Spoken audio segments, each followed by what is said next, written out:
Hello everyone and welcome back to another video, and yes, just as you thought there wasn't enough twats left in this world, along comes some new twats in the guise of Stop Oil campaigners, yes, who in the recent Formula E race decided to jump over the catch fencing, go out onto the circuit just as the cars were about to start to protest about the fact that we should stop all this fossil fuels now, we should stop all this fossil fuels, where they were promptly led away by the marshals. Now, I've just got a few points to make about this. Number one, Formula E is fully electric. Yes, fully electric.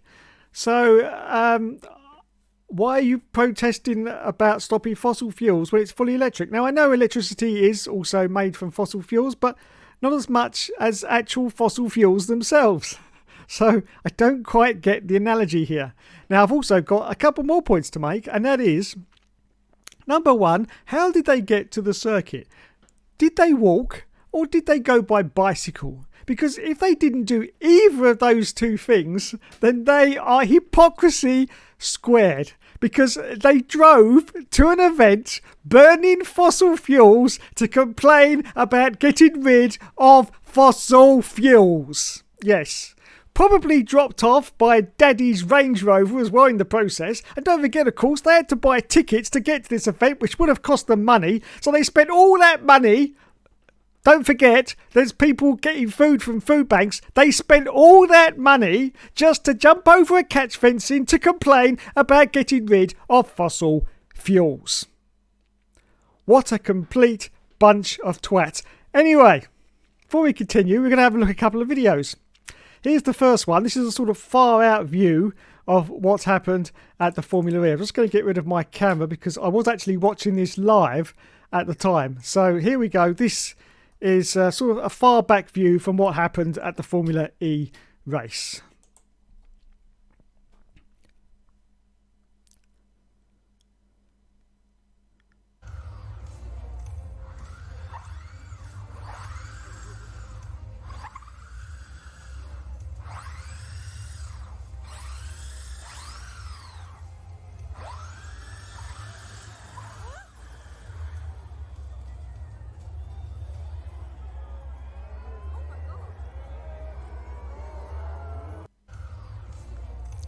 Yeah, so this has really got to stop because, I mean, they only do it because they know nothing's really going to happen to them. They jumped over those catch fences and were swamped by marshals and officials, which, of course, it's their duty to ensure that the racetrack is safe for the drivers to race on. So they know nothing's really going to happen to them. They're just going to get dragged off. So that's why they do it.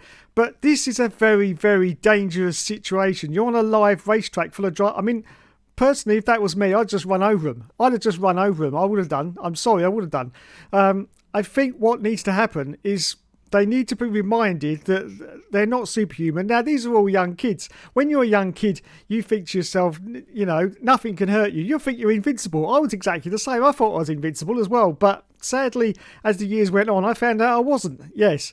And I sustained an injury that I really have spent the last 20 years recovering from, and I'm still in recovery mode now. I've never recovered from it, and so, you know, until something happens to someone in these protests, I just think it's just going to get worse and worse. Now, of course, I'm not advocating anything serious. I'm not advocating, you know, death or anything like that should happen to any of these people, but, you know, some sort of injury, maybe a broken arm or broken leg, which is, you know, something that people suffer from every single day of their lives.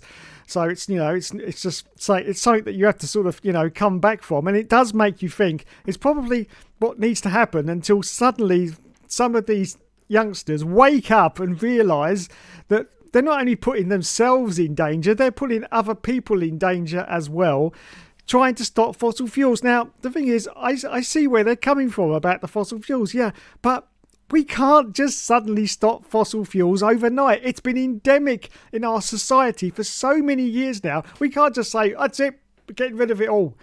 What we can all do is do our little bit to try and reduce our consumption of fossil fuels, and for us to slowly start to wean ourselves off it with alternative sources. I haven't got a problem with that.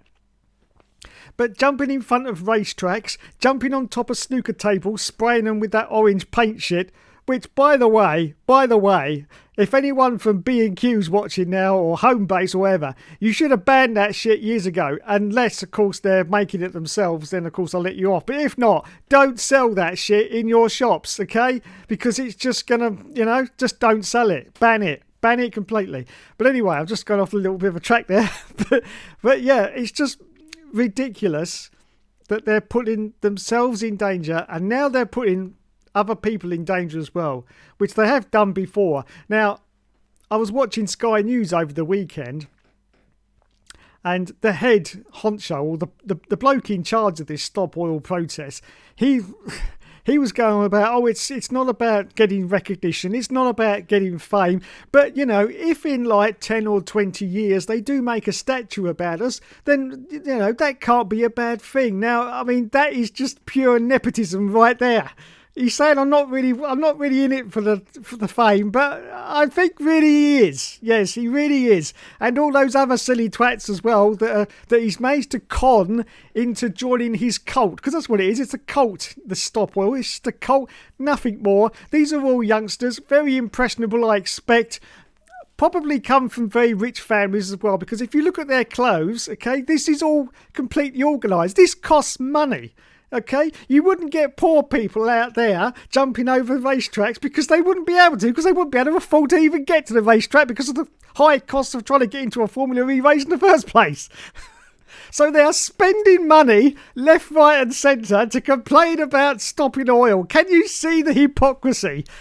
And as I say, they get dropped off in Daddy's Land Rover or whatever it is, just to get to the racetrack. As I say, unless they're walking, unless they're taking a bike, they've got no cause to complain about anything. They really haven't. Now, the second video is a close-up view where you get to see it more in detail, and also you will get to see them actually being taken away as well. I'm going to make myself really small so I don't interrupt the picture. So here we go. Here's the second video. This is a lot closer up. You can see exactly what happens with the after effect of once they jump over the catch fencing.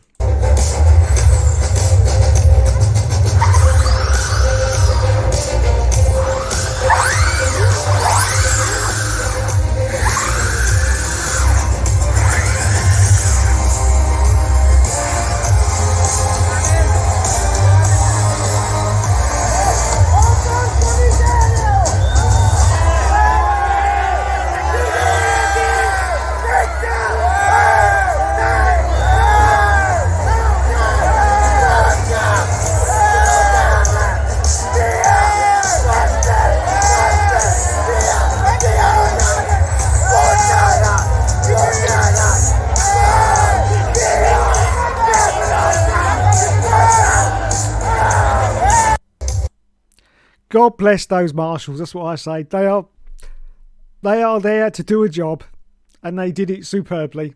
Yeah, there was no violence there. They just picked them up and took them away, and God bless them. And thank you all to all marshals out there whose job it is to oversee the safety of not only the drivers, but anything that happens on track, even if it's a load of useless twats like this.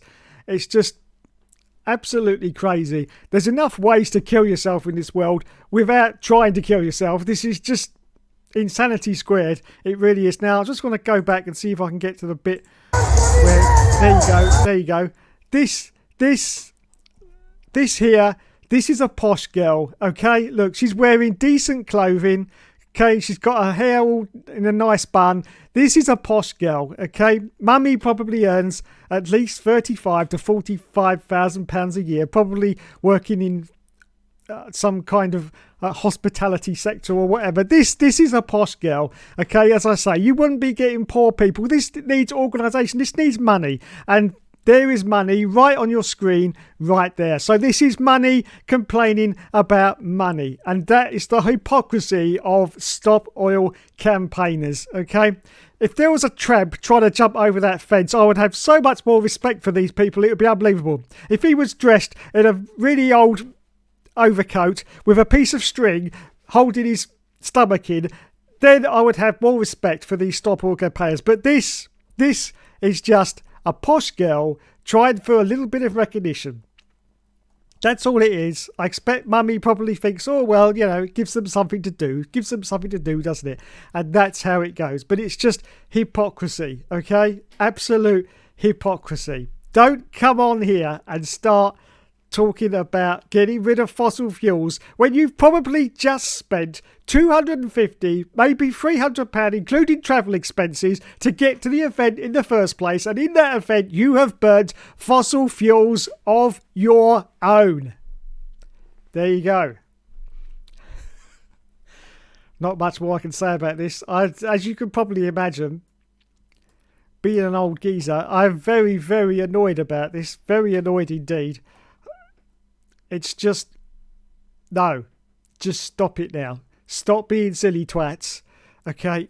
You are not making any difference. All you're doing is annoying people. Are you making any difference with your protests? No, absolutely not. And I believe in what you're protesting. Everyone has a right to protest. I'm not debating that whatsoever. If you've got a grievance, then you protest, but you do it in a sensible manner. You do it, and this is not sensible. This is insanity. And one of these days, one of your clan of posh twats is going to get seriously hurt, and then there'll be repercussions, and you'll probably blame everyone else apart from yourselves, even though you put yourselves in that situation in the first place, put yourself in harm's way, and then you expect everyone else to come to your defence. Well, I'm sorry, if that ever happens, then they won't come to your defence, because you are the one that put yourself in harm's way, and you are the one that should take responsibility for that. You want us to all take responsibility to stop oil.